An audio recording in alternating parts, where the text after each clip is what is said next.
Na aula anterior, falamos praticamente tudo sobre as ações, os tipos, quais tipos comprar, os códigos e os mercados à vista, fracionário e termo. Um apanhado super completo sobre os assuntos. Hoje nós iremos falar praticamente tudo sobre a remuneração das ações, então não poderia deixar de falar sobre os dividendos, os juros sobre capital próprio, bonificações e direitos de subscrição. Se você quiser entender sobre esse assunto a ponto de debater com seu assessor de investimentos, de igual para igual, eu sugiro que fique até o final. E eu te prometo que irei direto ao assunto e sem enrolação. Na verdade, você saberá mais que ele, mas fique entre nós. Essa aula será muito mais técnica que as anteriores, então papel e caneta na mão e quando o bicho pegar, é só voltar o vídeo e assistir de novo. Qualquer dúvida, é só nos acionar nos comentários. Vamos lá? Solta a vinheta!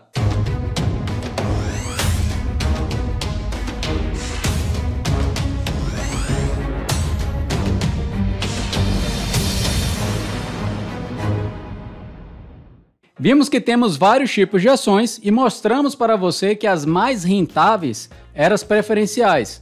E agora nós iremos te mostrar como as empresas remuneram seus acionistas através da compra de suas ações. E tudo começa assim. No exercício de suas atividades, as companhias geram receita prestando serviços ou vendendo produtos a clientes, certo? E ao longo de um ano, no exercício social, estas receitas vão se acumulando. Ao final do período, a companhia deve verificar qual o total das receitas geradas e diminuí-las do total das despesas realizadas. Este saldo entre receitas e despesas, após alguns ajustes impostos pela legislação societária e fiscal, é denominado de resultado do exercício. A lei das SA determina que do resultado do exercício deverão ser deduzidos os prejuízos acumulados em exercícios anteriores e que seja também constituída uma provisão no montante do imposto sobre a renda a ser pago pela empresa. Do que restar, após todas as deduções, deverão ainda ser retiradas as participações estatutárias devidas aos empregados e aos administradores. O valor que encontrarmos após essas operações denomina-se lucro líquido.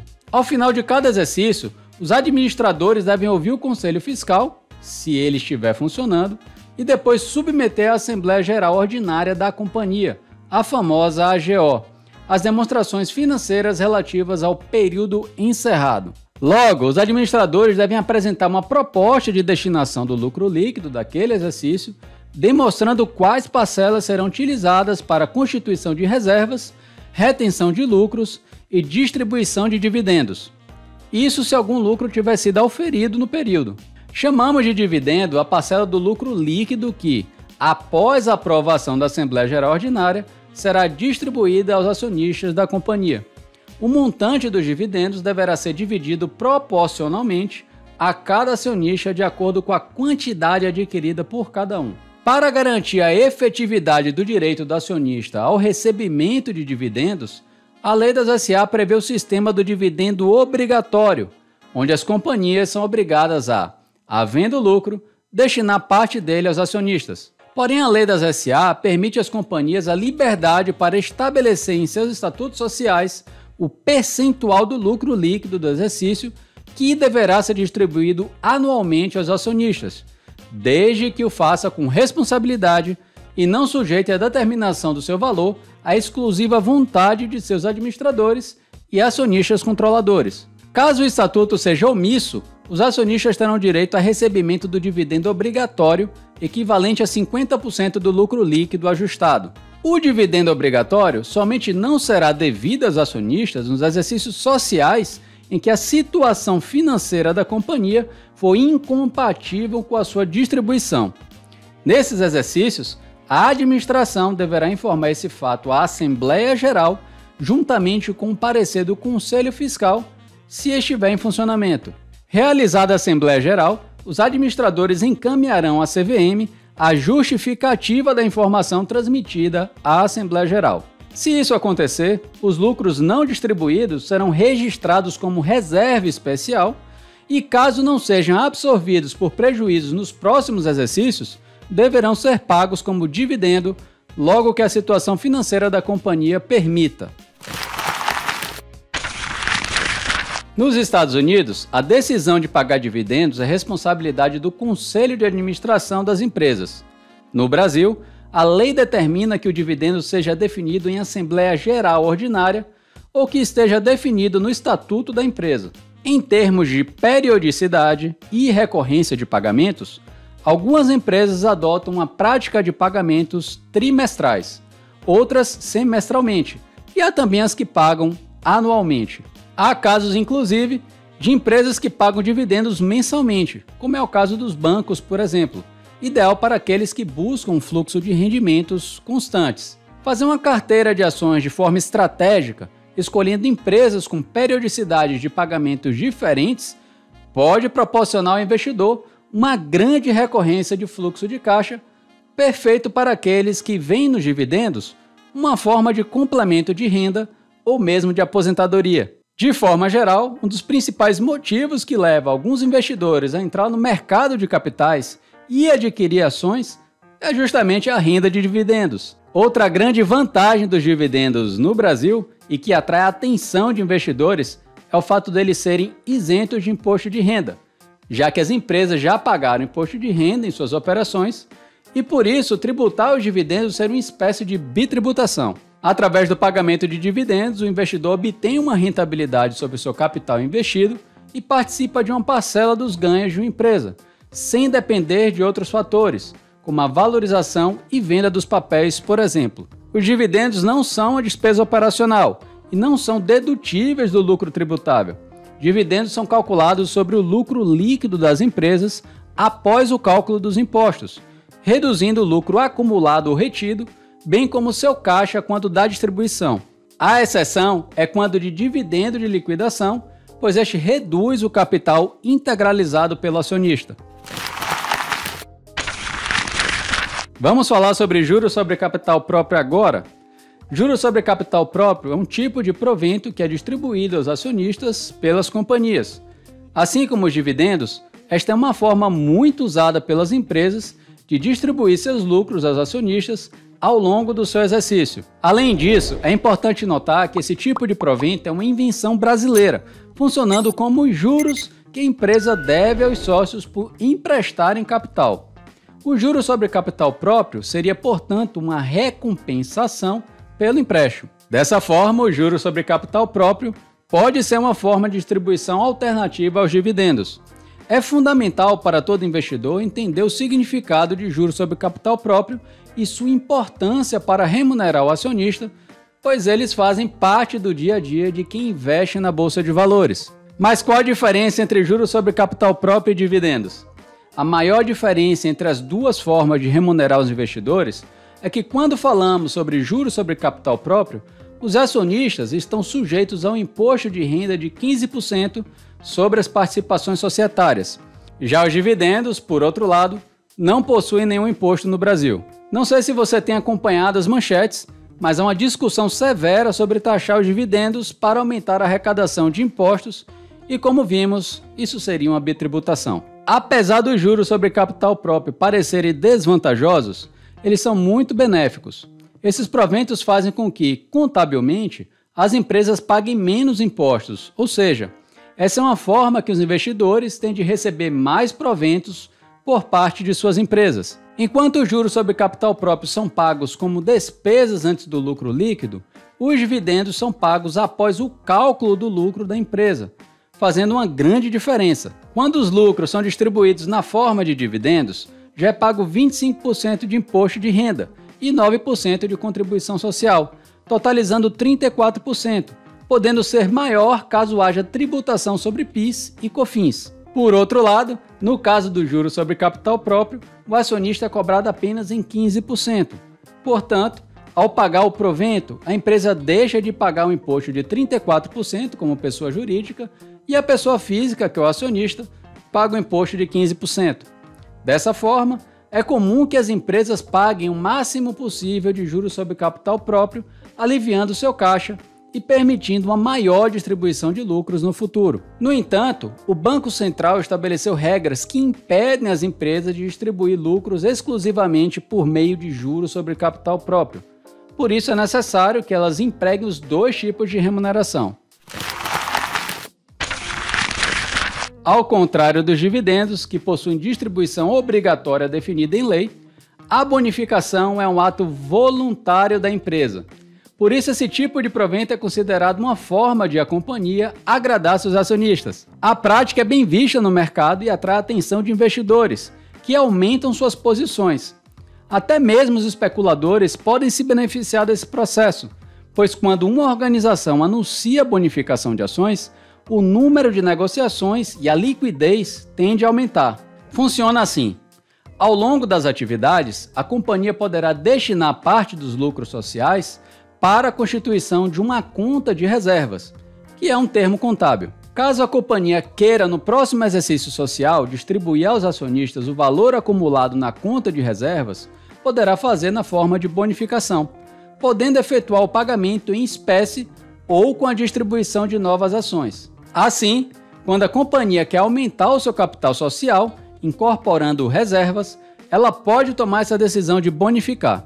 E quando isso ocorre, os acionistas recebem uma atualização da sua participação na companhia, passando a ter mais papéis. Vale ressaltar que não há aumento de recursos da empresa. O que ocorre é uma movimentação de contas internas sem que o patrimônio líquido se altere. A consequência é um aumento da base acionária dessa companhia. Esse tipo de provento ocorre por meio de uma operação contábil. Dessa forma, uma parte da reserva de lucros do negócio é incorporada ao capital social. Assim, esse capital aumenta e é dividido entre os acionistas. É importante entender que, como a bonificação é feita de forma proporcional entre todos os acionistas, não há aumento de participação individual. Assim, você mantém seu percentual do capital, mas tem novos ativos. Pelas regras de contabilidade, não é possível que a empresa aumente seu capital social sem uma contrapartida. Para fazer isso, é preciso que novas ações sejam emitidas e é nesse momento que surge a bonificação. A bonificação de ações possui o benefício da isenção fiscal, portanto, não incidirá imposto sobre ela. Porém, o investidor que receber bonificações deverá declarar no imposto de renda. Portanto, se você virar o ano com as ações provenientes de bonificação em carteira, elas precisam ser declaradas pelo custo de aquisição. E por último, e não menos importante forma de receber das empresas, iremos falar sobre os direitos de subscrição tão falados na aula passada, quando explicávamos sobre os códigos das ações. Uma empresa, quando decide aumentar seu capital, pode emitir novas ações na Bolsa de Valores. Nessa situação, os acionistas da empresa têm preferência para comprar os ativos do novo lote. E na prática, ele permite que investidores mantenham o mesmo nível de participação acionária em uma empresa no momento de uma nova oferta de ações. Os atuais investidores, então, recebem todas as informações necessárias para exercer esse direito caso queiram.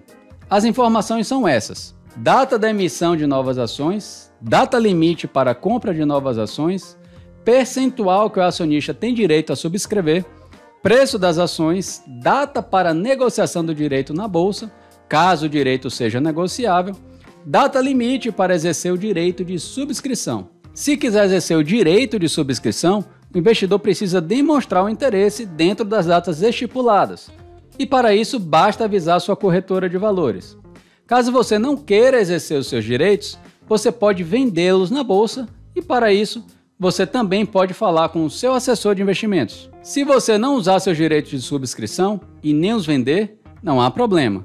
Seus direitos irão expirar assim que passar a data limite informada pela empresa. Mas vender o seu direito, caso não queira, é sempre melhor, não é?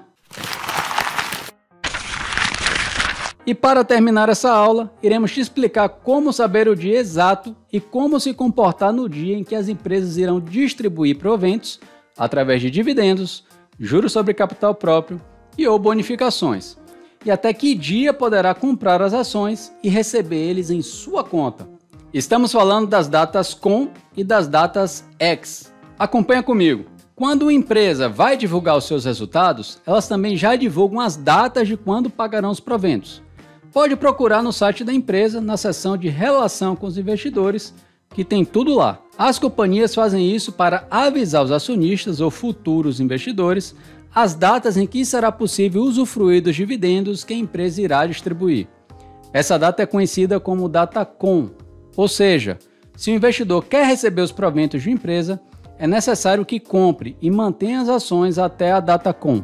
Agora, se adquirir ações da companhia após a data COM, não terá o direito ao próximo pagamento de proventos. E aí que entra a data X.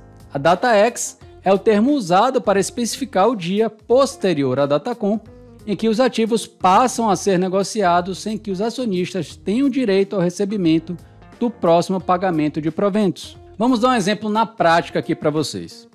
A empresa Bolsa de Outros Valores anunciou em 27 de setembro de 2022 que pagaria dividendos no valor de R$ 100 por ação em 21 de 10 de 2022 a todos os acionistas que detivessem as ações da companhia até dia 18 de 10 de 2022.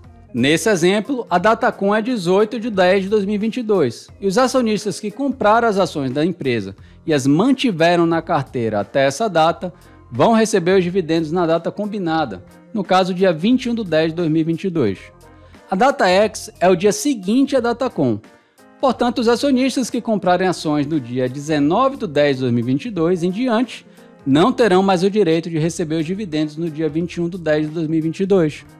Um detalhe muito importante de frisar, e já recebi ligações desesperadas de investidores por causa disso, é que no período de pagamento de proventos, o valor da ação tende a sofrer um ajuste proporcional ao que será pago para manter a neutralidade do patrimônio do acionista. Por exemplo, suponhamos que a companhia anuncie que pagará dividendo de R$ 2,00 por ações e que a partir do dia 30 de novembro de 2022, a ação passará a negociar ex-dividendos. Se no dia 29 o preço da ação fechar a R$ 20, a ação abrirá o pregão do dia 30 a 18, descontando-se o dividendo anunciado de R$ 2,00. O patrimônio do acionista permanece intacto. Se no dia 29 ele possuía 100 ações, ele detinha um patrimônio de R$ 2.000. Já no dia 30, o patrimônio continuará sendo de R$ 2.000, equivalente a 1.800 em ações e 200 de crédito a receber. A diferença é que no dia 29, todo o patrimônio estava alocado em ações e no dia 30, ele está dividido entre ações e um recebível. E uma coisa interessante acontece no mercado na maioria das vezes. O preço tende a voltar para R$ 20 que estava. Parece que o preço tem memória.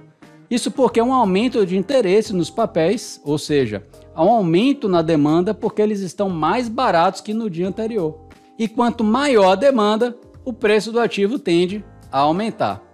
Então, quando isso acontecer, você não precisa mais me ligar desesperado, achando que seu patrimônio diminuiu ou que a empresa está quebrando. Ligue menos para o preço e mais para o valor do negócio. Acabou de pingar R$ 200 em sua conta. Fique feliz!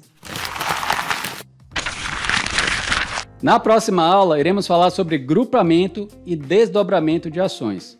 Espero que tenham gostado desse conteúdo e se quiser ajudar mais pessoas a investir em ações, é só compartilhar esse vídeo com todos os seus amigos e conhecidos. Um grande abraço do seu Ali favorito, Guilherme Moraes, Bolsa de Outros Valores.